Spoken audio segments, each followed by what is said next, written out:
Vietnam കോളനിയിൽ റാവുത്തൻ എന്ന villain കഥാപാത്രത്തിലൂടെ പ്രേക്ഷക മനസ്സിൽ ഇടം പിടിച്ച തെലുങ്ക് നടൻ വിജയ രംഗരാജു അന്തരിച്ചു. അദ്ദേഹത്തിന് 70 വയസ്സ് പ്രായമുണ്ടായിരുന്നു. ചെന്നൈയിലെ ആശുപത്രിയിൽ രാവിലെയായിരുന്നു അന്ത്യമുണ്ടായത്. ഹൈദരാബാദിൽ ഷൂട്ടിങ്ങിനിടെ ഹൃദയാഘാതം അനുഭവപ്പെട്ട വിജയ രംഗരാജുവിനെ ചികിത്സയ്ക്കായി ചെന്നൈയിലേക്ക് മാറ്റുകയായിരുന്നു. സംസ്കാരം ചെന്നൈയിലാണ്. പൂനെയിൽ ജനിച്ച രാജ്കുമാർ ചെന്നൈയിൽ നാടക നടനായിട്ടാണ് എത്തിയത്. മുഹമ്മദ് റഹീസ് ചെന്നൈയിൽ നിന്ന് ചേരുന്നു. റഹീസ്, വിവരങ്ങൾ.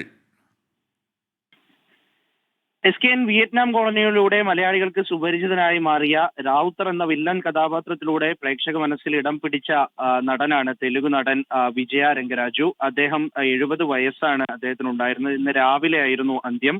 ചെന്നൈയിലെ സ്വകാര്യ ആശുപത്രിയിൽ വെച്ചായിരുന്നു അന്ത്യം. കഴിഞ്ഞ ആഴ്ച ഹൈദരാബാദിൽ ഒരു സിനിമയുടെ ഷൂട്ടിങ്ങിനിടെ ഇദ്ദേഹത്തിന് ഹൃദയാഘാതം ഏറ്റിരുന്നു. അപ്പോൾ ഹൃദയാഘാതം ഉണ്ടായതിനെ തുടർന്ന് അന്ന് അവിടെ ചികിത്സിച്ചതിനു ശേഷം പിന്നീട് വിദഗ്ധ ചികിത്സയ്ക്കായി ചെന്നൈയിലേക്ക് എത്തിച്ചിരുന്നു. അപ്പോൾ അത്തരത്തിൽ ചെന്നൈയിൽ ചികിത്സയിൽ തുടരവെയാണ് ഇന്ന് രാവിലെയോടെ മരിച്ചത്. ഇന്നലെ ഇദ്ദേഹത്തിന്റെ ആരോഗ്യനിലയിൽ നേരിയ പുരോഗതി ഉണ്ടായിരുന്നു എന്ന ചില റിപ്പോർട്ട് ഉണ്ടായിരുന്നു. അതിന് പിന്നാലെ ഇന്ന് രാവിലെയോടുകൂടിയാണ് മരണം സ്ഥിരീകരിക്കുന്നത്.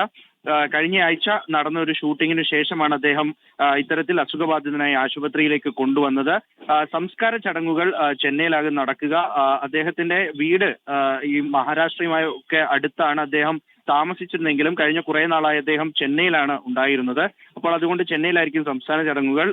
ഇദ്ദേഹം ഈ നാടക നടനായിട്ടാണ് സിനിമയിലേക്ക് എത്തുന്നത്. അതിനുശേഷം മലയാളത്തിൽ ഈ ഒരു റാവുത്തർ കഥാപാത്രത്തിലൂടെയാണ് വിയറ്റ്നാം കോളനിയിലൂടെ നമുക്കൊക്കെയും സുപരിചിതനായി. പിന്നീട് തെലുങ്കിൽ ഭൈരവദീപം, സീതാ കല്യാണം, അശോക ചക്രവർത്തി തുടങ്ങിയ സിനിമകളിലാണ് അദ്ദേഹം പ്രധാനമായും വേഷമിട്ടിട്ടുള്ളത്. അങ്ങനെ ഈ വില്ലൻ കഥാപാത്രങ്ങളും ഈ സപ്പോർട്ടീവ് റോൾ അതൊക്കെയാണ് പ്രധാനമായിട്ടും ചെയ്തിരുന്നത്. ഒപ്പം തന്നെ ഈ ഭാരോദ്വഹന വേദികളിലുമൊക്കെ സജീവമായ അദ്ദേഹത്തിന്റെ ചില ചിത്രങ്ങളൊക്കെ പുറത്തു വന്നിരിക്കുന്നു. അതൊക്കെ ആരാധകർ വലിയ തോതിൽ ആഘോഷിച്ചതുമാണ്. അപ്പോൾ അത്തരത്തിൽ ഒരു ദാരുണമായിട്ടുള്ള മരണം ഒട്ടും പ്രതീക്ഷിക്കാതെ അപ്രതീക്ഷിതമായി ഉണ്ടായ ഒരു മരണത്തിൽ നമുക്ക് പ്രിയപ്പെട്ട ഒരു മോഹൻലാൽ നായകനായ വിയറ്റ്നാം കോളനിയിലെ റാവുത്തറിന്റെ പറവൂർ റാവുത്തർ എന്ന വില്ലൻ കഥാപാത്രത്തെയാണ് അദ്ദേഹം അവതരിപ്പിച്ചത്. ആ സിനിമ കണ്ടിട്ടുള്ള ആരും ഈ റാവുത്തർ എന്ന കഥാപാത്രത്തെ മറന്നുപോകില്ല. ഏതാണ്ട് മലയാളത്തിൽ 10ഓളം ചിത്രങ്ങൾ അദ്ദേഹം അഭിനയിച്ചിട്ടുണ്ട്. തെലുങ്ക് നടനാണ് അദ്ദേഹം. ഹൈദരാബാദിൽ ഷൂട്ടിങ്ങിനിടെ പരിക്കേറ്റ കഴിഞ്ഞ ഒരാഴ്ചയായി അദ്ദേഹം ചെന്നൈയിലെ ഒരു പ്രൈവറ്റ് ഹോസ്പിറ്റലിൽ ചികിത്സയിലായിരുന്നു. തെലുങ്ക്, മലയാളം സിനിമകളിൽ വില്ലൻ, സപ്പോർട്ടിംഗ് ആക്ടർ എന്നിവയൊക്കെ അഭിനയിച്ചിട്ടുണ്ട്. വെനീസിലെ വ്യാപാരി എന്ന മമ്മൂട്ടി ചിത്രത്തിൽ മമ്മൂട്ടിക്കൊപ്പവും ഈ റാവുത്തർ വേഷമിട്ട വിജയ് രംഗരാജു അഭിനയിച്ചിട്ടുണ്ട്. എന്തായാലും അദ്ദേഹത്തിൻ്റെ നിര്യാണം യഥാർത്ഥത്തിൽ ഈ സിദ്ദിഖ് ലാലിൻ്റെ വിയറ്റ്നാം കോളനി വളരെ ശ്രദ്ധിക്കപ്പെട്ട സൂപ്പർ ഹിറ്റ് സിനിമയായിരുന്നു.